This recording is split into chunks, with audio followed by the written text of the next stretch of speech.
चेन्नई में जाके चेन्नई को हराने के बाद आज इस साल का पहला मैच आरसीबी अपने होम ग्राउंड पर खेल रही थी और जिस तरह के आरसीबी के रिकॉर्ड है अपने होम ग्राउंड पे, डर का माहौल था। और जिस तरीके से मैच की पहली ही बॉल फिल सोल्ट की हवा में उड़ गई, डर के माहौल से फटना शुरू हो गई और फिर उसी होल में फिल सोल्ट का फिर से एज निकल गया। खत्म छूट गए गुरु। लेकिन पता नहीं क्या किस्मत लिखवा के आए थे फिल सोल्ट, क्योंकि पहली बॉल जो हॉल में गई थी वहां पर कोई फील्डर नहीं था। दूसरी बॉल जिस पर एज निकला वो बॉल सीधी जोस बटलर के ग्लव्स के पास चली गई। मैं बता रहा हूँ जोस बटलर उस कैच को अपनी नींदों में भी पकड़ लेते, लेकिन आज छोड़ दिया। तो लक्की तो बहुत थे फिल सोल्ट आज, लेकिन काश इतने लक्की विराट कोहली होते। इतने तगड़े फॉर्म में लग रहे थे कि विराट कोहली वर्सेस सिराज मियां जो इस मैच का मेन पॉइंट चल रहा था, उनको भी पहली ही बॉल पे चौका मार दिया। और फिर वो सिराज को देख के हंस भी रहे थे। वो जो बिल्कुल फुटबॉल वाला मूवमेंट नहीं था, वो मूवमेंट हो गया यहाँ पर। और इमोशनल तो था भाई ये मूवमेंट। मैच के पहले सिराज और विराट के साथ में फोटोज आ रहे थे। अभी मैच के जस्ट पहले एक इंटरव्यू भी आया सिराज का, इसमें वो बोल रहे थे कि हाँ इतने सालों से इनके साथ खेला हूँ, इमोशनल हूँ, मेरी फेवरेट टीम थी, लेकिन जो है वो ये है। तो सिराज इतना सब कुछ बोल रहे थे, इतना सब कुछ हो रहा था मैच के बाद, लेकिन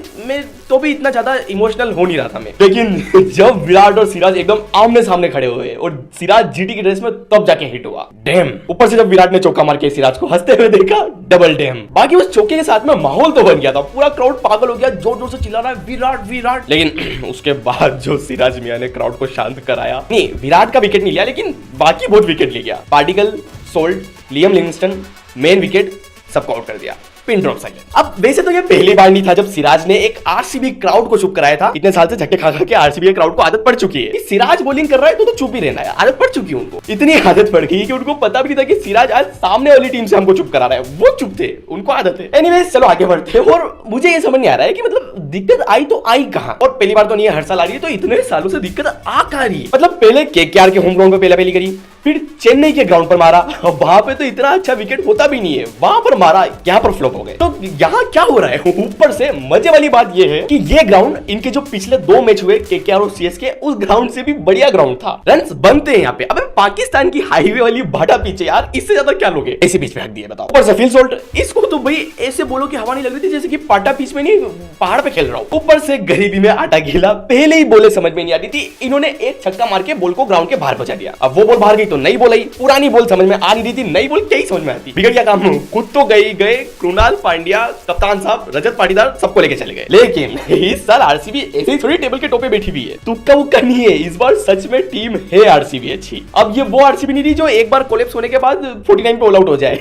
ये फाइट बैक करते हैं और आज फाइट बैक किया 3 लोगों ने, और तीनों के तीनों एक से बढ़ के एक। पहले ने अच्छा खेला तो दूसरे ने उससे भी अच्छा खेला, तीसरे ने उससे भी अच्छा खेला। क्रोनोलॉजी से चलते हैं। सबसे पहले आए हमारे इडली डोसा सांबर चटनी जितेश शर्मा। इन्होंने आज जब फाइनली परफॉर्म किया तब मुझे लगा कि हाँ भाई ये परफॉर्म भी करते हैं, केवल मेरे जैसे बकबक नहीं करते। जो इतनी बड़ी बात बोली थी इन्होंने चेन्नई को इडली डोसा सांबर वाली, आज उस लेवल की परफॉर्मेंस भी आई। फिर उनसे बढ़िया खेले लियम लिविंगस्टन, और ये that's what I am talking about, that's why he is the GOAT. 100 run पे थी आरसीबी जब आए थे, चारों तरफ खुद गए गुरु वाले मीम चल रहे थे। जब वापस गए शुभमन गिल का चुप गए गुरु वाला फेस बन गया था। ये जब आए थे तब आरसीबी मुंह छुपा के घूम रही थी। ये जब गए तब विराट कोहली ग्राउंड पे आके तालियां बजा रहे थे। और फिर आखिरी और सबसे तगड़े खेलने वाले खिलाड़ी थे टिम डेविड। सीएसके का मैच भी इन्हीं की वजह से जीती थी आरसीबी, और आज भी इन्होंने ही डिफरेंस बनाया। एक तरीके से ये और लियम लिविंगस्टन दोनों साथ में ही खेल रहे थे, और आखिरी की 12 गेंदों में इन दोनों ने ही मिलके मैच बदला। हाँ, आरसीबी की 90% इनिंग में लिटरली ऐसा लग रहा था कि आज तो गई आरसीबी। मतलब इतने कम रन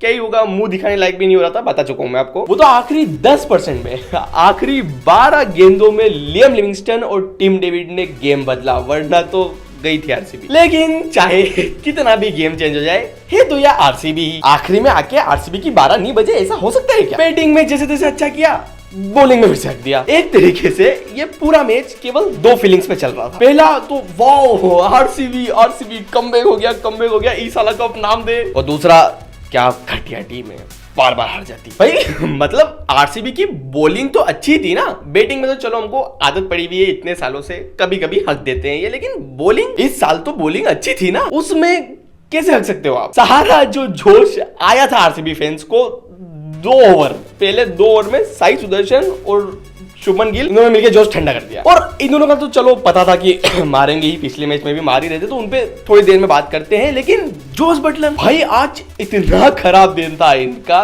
2 कैच छोड़ चुके थे, एज निकल रहा इनको पता ही नहीं चल रहा था, पूरा मूड खराब था। उनसे 50 करवा दी भाई। ये जिस मूड में थे ना, पहली बॉल पे भी आउट हो जाते तो भी कोई डाउट नहीं करता। ऐसे आदमी को ऐसी बोले फेंक रहे कि 50 रन बना दिए उसने। बाकी 50 की बात आई है तो साई सुदर्शन को कैसे भूल सकते हैं। क्या बेकार किस्मत लेके आए भाई यार। मतलब इनिंग की पहली बॉल से 49 रन तक मार ही रहे थे ये लगातार। आरसीबी के हाथ से ऐसे मैच उठा के लेके चले गए जीटी की तरफ, लेकिन किस्मत इतनी खराब थी कि 49 रन पर एग्जैक्टली 49 रन पर कैच आउट हो गए। अब किस्मत में 50 नहीं लिखी हो तो नहीं आती है, श्रेयस अय्यर से पूछ लो। बाकी जीटी के लिए अभी के टाइम पर सबसे बेस्ट प्लेयर है हाँ शुभमन गिल से भी ज्यादा बढ़िया, क्योंकि गिल ने मैच की शुरुआत में ये बात बोली थी कि आज मैं बहुत ज्यादा तेज खेलने वाला हूँ, इनसे ज्यादा स्लो कोई नहीं खेला। मतलब अब ठीक है वो पिच खराब ही थी, आज शुरुआत में स्लो खेलना बहुत ज्यादा जरूरी था, तो वो कोई दिक्कत नहीं है। लेकिन भाई अगर नहीं खेलना हो तो बोलो मत ना, तुम बोलोगे मैं तेज खेलूंगा और फिर स्लो खेलने लग जाओगे तो लोग तो ट्रोल करेंगे ही ना। ऊपर से जल्दी आउट भी हो गए। तो आज तो साई सुदर्शन नहीं संभाली पाई, और इतनी संभाली कि आरसीबी फिर संभल ही नहीं पाई, हार गए मैच। कोई पुरानी कहानी, बाहर आरसीबी शेर, होम ग्राउंड पर चूहा बिल्ली। ठीक है, तो ये थी वीडियो पसंद आई तो लाइक कर देना, channel subscribe, tata bye bye.